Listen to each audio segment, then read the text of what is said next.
নমস্কার, আমি করবী চলে এসেছি একটা নতুন ব্লগের সাথে অনুদের মেয়েবেলা চ্যানেলে। চলুন দেখা যাক 15ই আগস্টের দিনটা আমার ছোটো মেয়ের কেমনভাবে কেটেছিল। প্রথমেই বলে রেখেছি যে 15ই আগস্ট ছোটো মেয়ে আর আমি একটা ছোট্টখাট্টো 15ই আগস্টের প্রোগ্রামে গিয়েছিলাম। 15ই আগস্টের দিন সকাল থেকেই আমার ছোটো মেয়ে নিজের মতো করে রেডি হচ্ছিল। যেহেতু আমার অনুষ্ঠান ছিল তাই আমার আলাদাভাবে সমস্ত কাজকর্ম সেরে রেডি হওয়ার একটা আলাদা তাড়া ছিল। এদিকে ছোটো মেয়ে নিজেই আস্তে আস্তে নিজের মতো করে রেডি হচ্ছিল আর বিভিন্ন ফটোশ্যুট করছিল তার নিজের মতো। দেখুন তারই কিছু অংশ। যাই হোক, আস্তে আস্তে সকলে রেডি হয়ে আমরা বেরিয়ে পড়েছিলাম সকাল সকাল। 15ই আগস্ট মানে স্বাধীনতা দিবস, আর স্বাধীনতা দিবস মানে একটা আলাদা ধরনের অনুভূতি।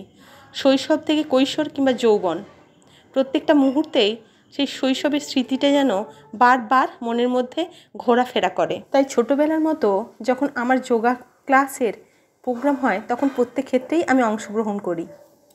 আর ঠিক পৌঁছানোর আগের মুহূর্তে রাস্তায় যেতে যেতে আমার ছোটো মেয়ে ভিডিও শ্যুট করছিল তার মনের মতো করে। দেখুন তারই কিছু অংশ। যাই হোক, গিয়ে তো দেখি অনুষ্ঠান শুরু, তাই চটজলদি দেরি না করে আমরা নিজ গ্রহণ করলাম। এবং আমার ছোটো মেয়ে দেখুন এখানে কবিতা বলছে। চলুন দেখা যাক তারই কিছু অংশ।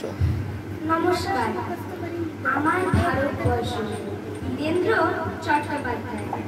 আমার ভারতবর্ষ 50 কোটি নগ্ন মানুষের, যারা সারাদিন রোদে খাটে, সারা রাত ঘুমাতে পারে না, ক্ষুধার জ্বালায় কত রাজা আসে যায়, ইতিহাসে ঈর্ষা আর দেশ, আকাশ বিষাক্ত করে, জল কালো করে, বাতাস ধোঁয়ার কুয়াশায় ক্রমে অন্ধকার হয়, চারিদিকে ষড়যন্ত্র, চারিদিকে গভীর প্রলাপ, যুদ্ধ দুর্ভিক্ষ আসে পরস্পরের মুখে চুমু খেতে খেতে, মাটি কাঁপে সাপের ছোবলে, বাঘের খাবার।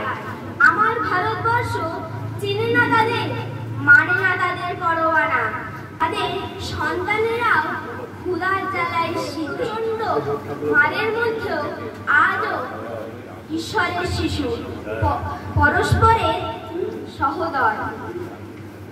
এরপর সকলে মিলে সব শেষে ফটোশ্যুট করে আমরা ওই দিনের সকালের প্রোগ্রাম শেষ করলাম। আজকের ব্লগে এ পর্যন্তই, দেখা হচ্ছে নেক্সট ব্লগে। ধন্যবাদ।